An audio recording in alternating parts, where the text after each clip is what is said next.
Hello everyone, welcome to my channel. Please subscribe and keep watching more details. Reveals the title for its Kayce Dutton Yellowstone spinoff. Kayce's Yellowstone spinoff is moving forward at CBS, gaining a new title and a release window. The new chapter in the Yellowstone franchise was first announced in March, with Luke Grimes' Kayce Dutton as one of a few key Yellowstone characters getting a spinoff. Beth Dutton, Kelly Riley, and Rip Wheeler, Cole Hauser, are also headlining their spinoff, albeit for Paramount Plus, which will effectively continue the massively popular Western series created by Taylor Sheridan. CBS has unveiled its schedule for the 2025 to 2026 broadcast television season, with Deadline confirming that the Kayce-centric spinoff Y. Marshals has been added to the network's mid-season lineup and has a spring 2026 release window. Grimes will reprise his role as Kayce Dutton, joining an elite unit of U.S. Marshals. It will air on Sundays at 9 p.m. It's worth noting that Y. Marshals is the working title and is subject to change. The official synopsis for Y. Marshals reveals that the spinoff picks up after Yellowstone Season 5, with Kayce's time at the titular Yellowstone Ranch behind him. Grimes' character puts his combination of U.S. Marshals and cowboy skills together when he joins an elite unit of U.S. Marshals. Kayce and his teammates will have to balance family, duty, and the cost that comes with their jobs. Although the project is still in its early stages, with casting and story details to come, it does sound like the series will put a strong focus on Kayce's professional life. The spinoff is produced by MTV Entertainment Studios and executive produced by Taylor Sheridan and David C. Glasser for 101 Studios, alongside John Linson, Art Linson, Spencer Hudnut, Luke Grimes, Ron Burkle, David Hupkin, and Bob Urey.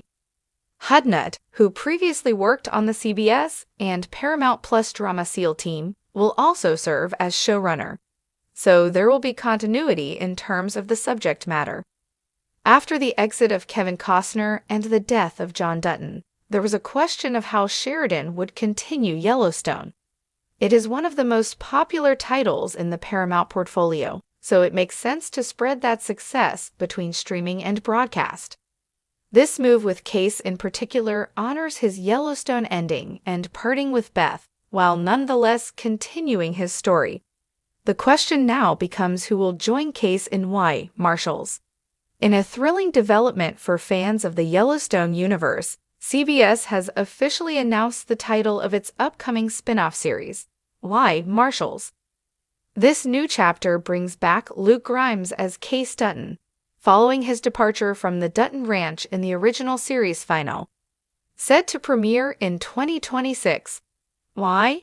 Marshals will delve into Kayce's transition from ranching to serving as a U.S. Marshal, combining his Navy SEAL training with his ranching background to tackle complex cases.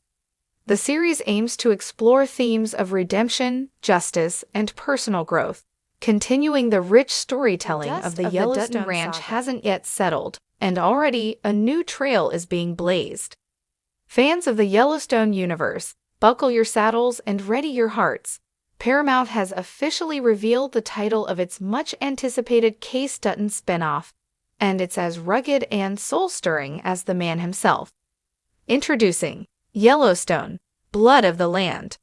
That's right, Blood of the Land. A title that crackles with grit, legacy, and reckoning. It's more than a name, it's a statement. This isn't just about cattle drives, shootouts, or territorial feuds.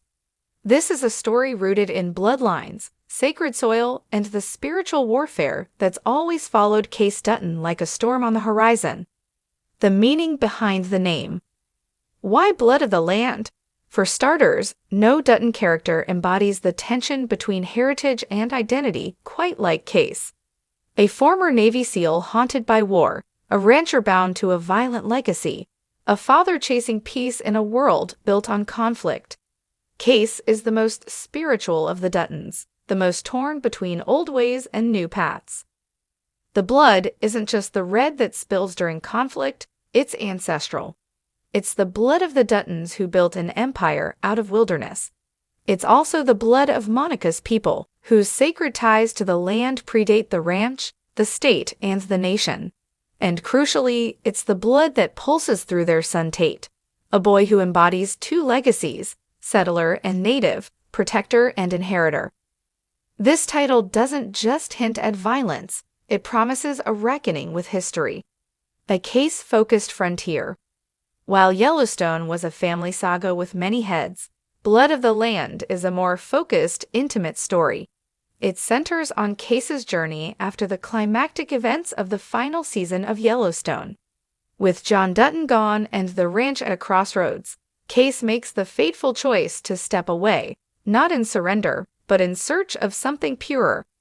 Sources close to production say the show will follow Kayce, Monica, and Tate as they leave Montana behind and move toward the Wind River Reservation in Wyoming. It's a spiritual homecoming for Monica and a chance for Kayce to finally live the vision he saw during his Season 4 Vision Quest, the one that asked him to choose between the end of us and the path. Blood of the Land is that path. Themes and tone. Expect this series to be quieter, more meditative, and more emotionally raw than its predecessor. While Yellowstone was often Shakespearean in its family betrayals and Western epic in scope, Blood of the Land leans more toward modern-day myth. The show's creators have hinted at themes of generational trauma, environmental stewardship, and the tension between tradition and evolution. But don't worry, it's still a Taylor Sheridan production. That means slow-burning tension, stark morality, and the occasional shootout under a blood-red sky. Returning faces and new blood. Luke Grimes reprises his role as Kayce Dutton, bringing his signature quiet intensity and soul-searching gaze. Kelsey Isbell returns as Monica, now more resolute and politically active as she works within tribal systems to protect their land and culture. Brecken Merrill, older now, returns as a teenage Tate, whose coming-of-age arc will reportedly mirror Kayce's internal struggle. When your blood belongs to two worlds, which do you honor? And what does it mean to be a man of the land in the 21st century? New cast members include Iron Bigard as Margaret Littlefeather, a tribal elder and spiritual guide who challenges Kayce's understanding of connection and accountability. Zahn McClarnon as Victor Red Hawk, a game warden and war veteran whose moral code clashes with Kayce's. James Badgedale as Clay Hollister, a corporate land developer with old ties to the Dutton family and eyes on sacred territory. Visual aesthetic and setting. If Yellowstone was dust, denim, and power suits, Blood of the Land is pine forests, riverbeds, sweat lodges, and shadows dancing by firelight. The setting is less colonial estate, more raw terrain. Cinematographer Ben Richardson returns to craft a visual palette that reflects nature's raw moods, from sunlit hope to storm-lashed despair. The series promises to highlight indigenous culture with more authenticity and reverence than ever before, drawing on native writers and consultants to ensure accuracy and depth. Why now? In an age when audiences are craving grounded storytelling with real stakes, Blood of the Land is perfectly timed.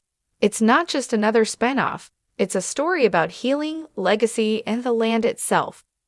The Dutton Empire may be crumbling, but Kayce's story suggests something more enduring, a future rooted in truth, not conquest. The title may have been born from the ashes of Yellowstone, but it speaks to something ancient, older than the ranch, older than the Dutton name. Blood of the Land is a reclamation.